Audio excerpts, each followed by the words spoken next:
When the wind rolls low across the dusty streets of forgotten frontier towns, it carries stories most folks would never believe. Stories of men who walked alone, men whose shadows meant more to a place than any law ever could. Welcome back to Frontier Echoes, where the untamed West still breathes through every tale. Today's story is one carved into the bones of a near-dead town, a story about 3 gunfighters who came with murder in their eyes, not knowing the man they were hunting was the only reason the town still existed. Settle in, partner. This one carries the weight of dust, iron and destiny. The town of Dustwater sat so quietly under the burning noon sun that it almost seemed abandoned. What once had been a thriving mining spot was now a handful of leaning wooden buildings, a silent saloon with swinging doors that creaked without wind, and a general store that stayed open mostly out of habit. The people who remained were tired, worn down, ready to run if their shadows had anywhere better to go. Dustwater survived on nothing but hope. And one man named Eli Mercer. Eli was not the sheriff. Not a preacher. Not a mayor. He held no title. He didn't want one. But every soul in Dustwater knew that the town still breathed because Eli breathed. He was the kind of man who fixed a broken fence for an old widow without being asked, the kind who settled drunken fights without pulling a gun, the kind who rode miles to deliver medicine to a sick child. He didn't brag, didn't preach, didn't boast. But he did what needed to be done. And that kind of man is rare enough to keep a dying town alive. Eli lived in a small cabin just beyond the edge of Dustwater. His horses grazed quietly near the creek. He worked sunrise to sunset, mostly alone, mostly in silence.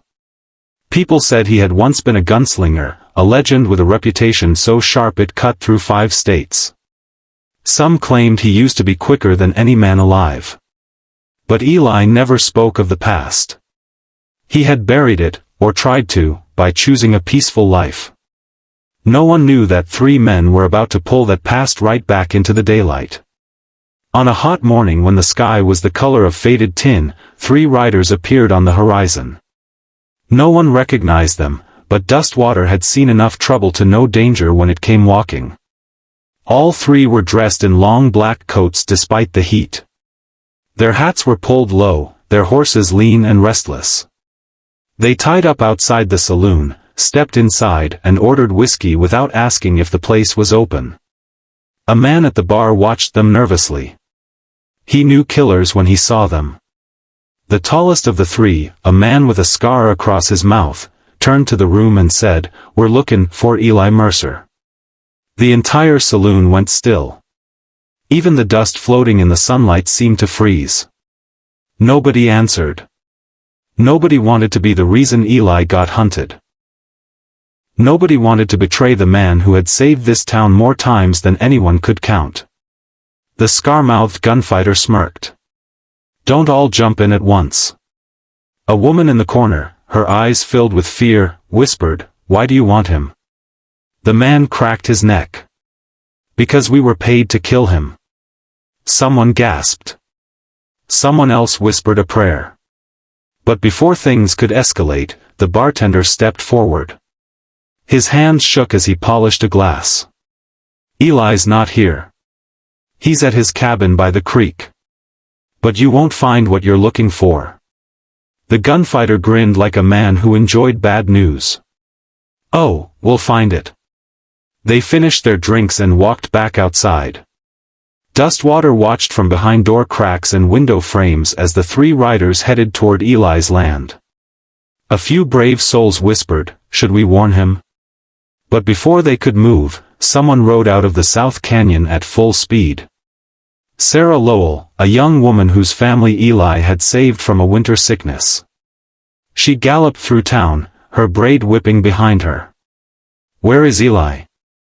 she shouted. At the creek, someone yelled back. 3 killers went after him. Sarah didn't hesitate. She kicked her horse hard and sped toward his cabin. Eli, meanwhile, was fixing the wheel on his wagon when he heard hooves approaching.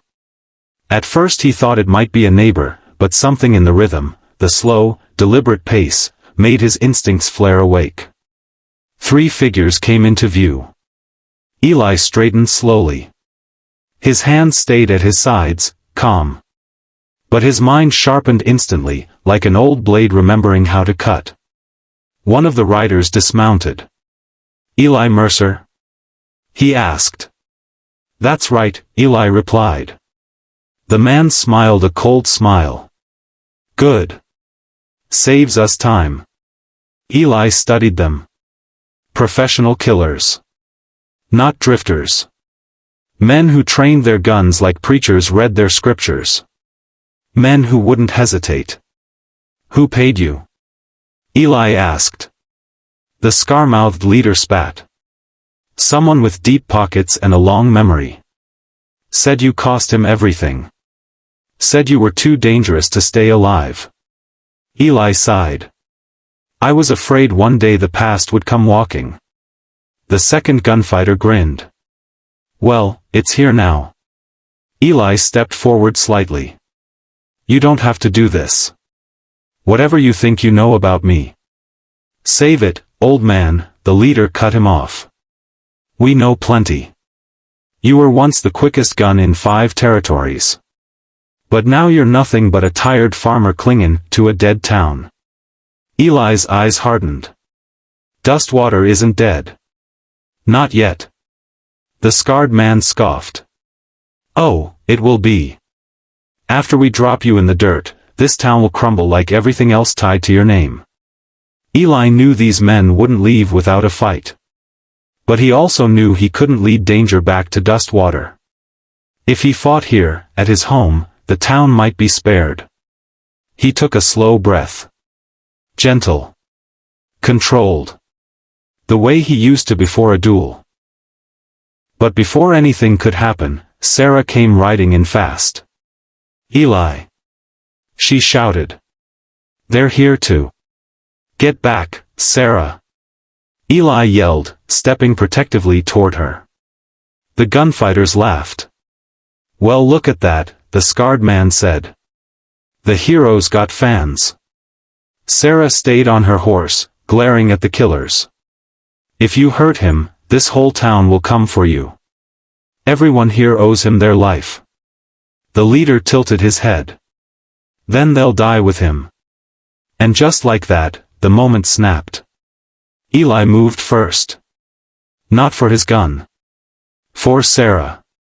He grabbed her horse's reins and slapped them hard, sending the animal galloping away just as the first shot rang out. Sarah screamed his name as she disappeared behind the ridge. Eli hit the ground and rolled behind a fallen log.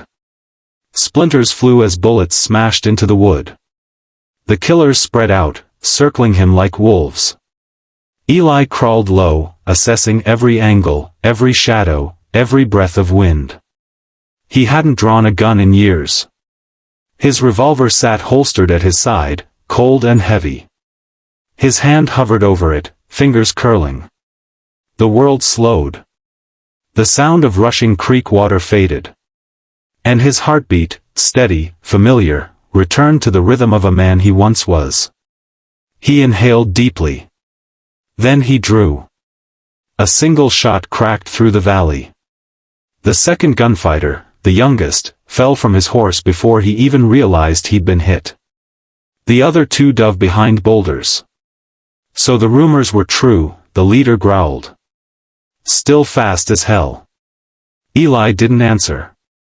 He shifted positions, rolling again, avoiding 2 more bullets. The third killer, a lanky man with dead eyes, tried circling left. Eli heard the crunch of gravel beneath his boots. He spun, fired once and clipped the man's shoulder. A scream echoed. Dustwater had taught Eli something important: you don't always have to kill. Sometimes a reminder is enough. But the scarred leader was different. He fired relentlessly, forcing Eli back toward the cabin.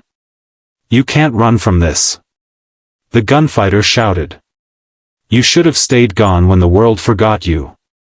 Eli reloaded behind a tree trunk. "I didn't come here to be a legend," he called out. "I came here to live quiet. Help where I could. Hurt no one. The leader laughed darkly. Then you chose the wrong life, Mercer. Kind men die faster out here. He charged suddenly, firing wildly. Eli steadied himself. He waited.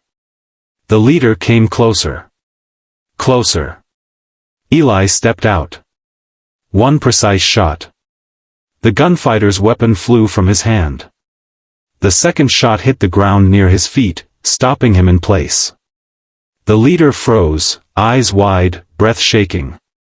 Eli approached him slowly. This ends now, Eli said calmly. Tell me who paid you. The man hesitated, then said through clenched teeth, a man named Colt Avery. Said you killed his brother. Eli closed his eyes painfully. That was a long time ago. His brother died trying to rob a stagecoach. I only stopped him from killing an innocent woman. Doesn't matter, the gunfighter spat. Someone like him never forgets. Eli lowered his gun. Leave Dustwater. Don't come back.